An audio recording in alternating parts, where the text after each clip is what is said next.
All right, we're still at the IME conference, and I'm here with a very beautiful lady. She is the Director of Transformation and Human Resources at BIDTravel Holdings.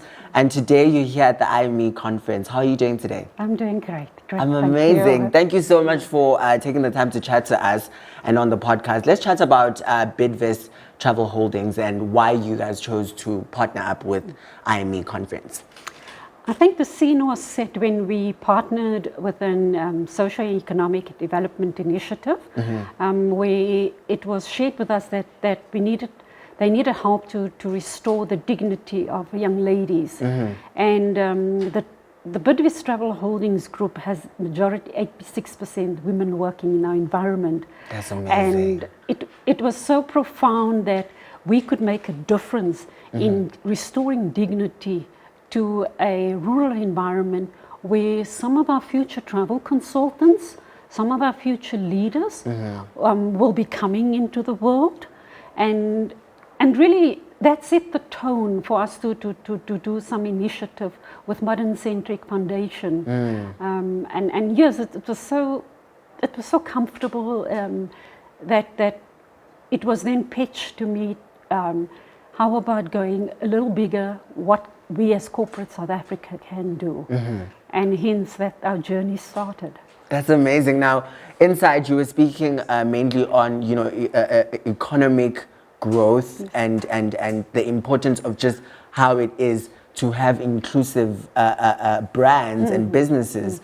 How can companies in 2024 and beyond ensure that they are achieving that, including people who are queer, including people who are living with disabilities? So you see, again, probably as one of the privileged ones, that a disability was not wasn't something that we needed to look at negatively. Yeah.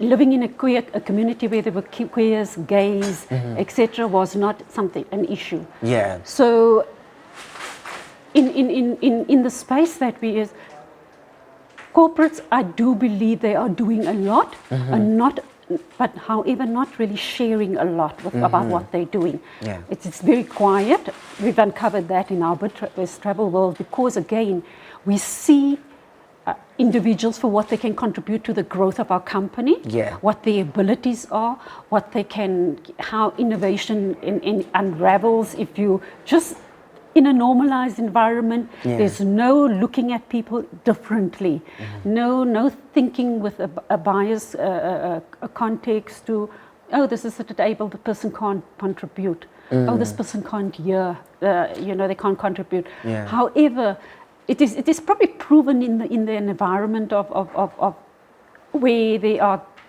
gays, lesbians, or any differences.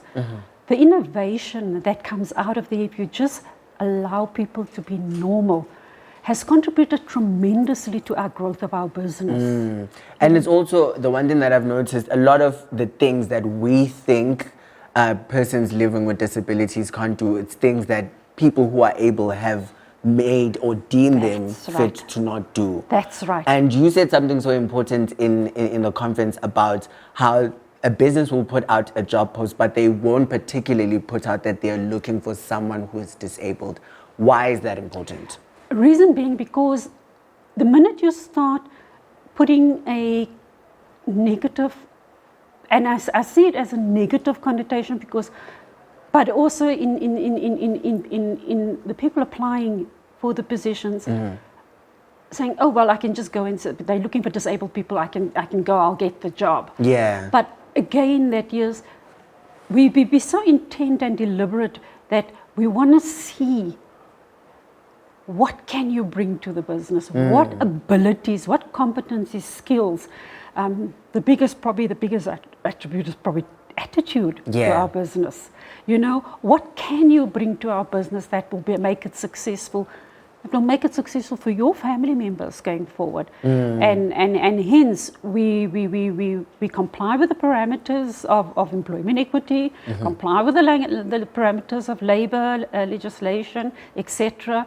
However, if we don't think deliberately of what we want to do and how we want to grow our business and contribute to the success of our business economically, we're going to, our business is not going to be sustainable for future. 100%. And in any entrepreneurial environment, we look at sustainability. We don't look at only for now and what individuals can benefit. It's what everybody can benefit out of it.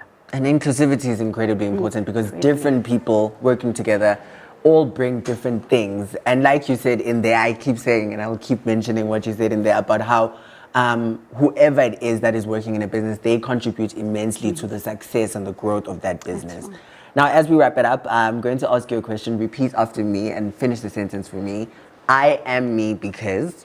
I am me because we see you. We see you. Thank you so much, Gillian. Thank you so much. And have an incredible time at the conference. Thank you so much. A pleasure. Sure. Cool.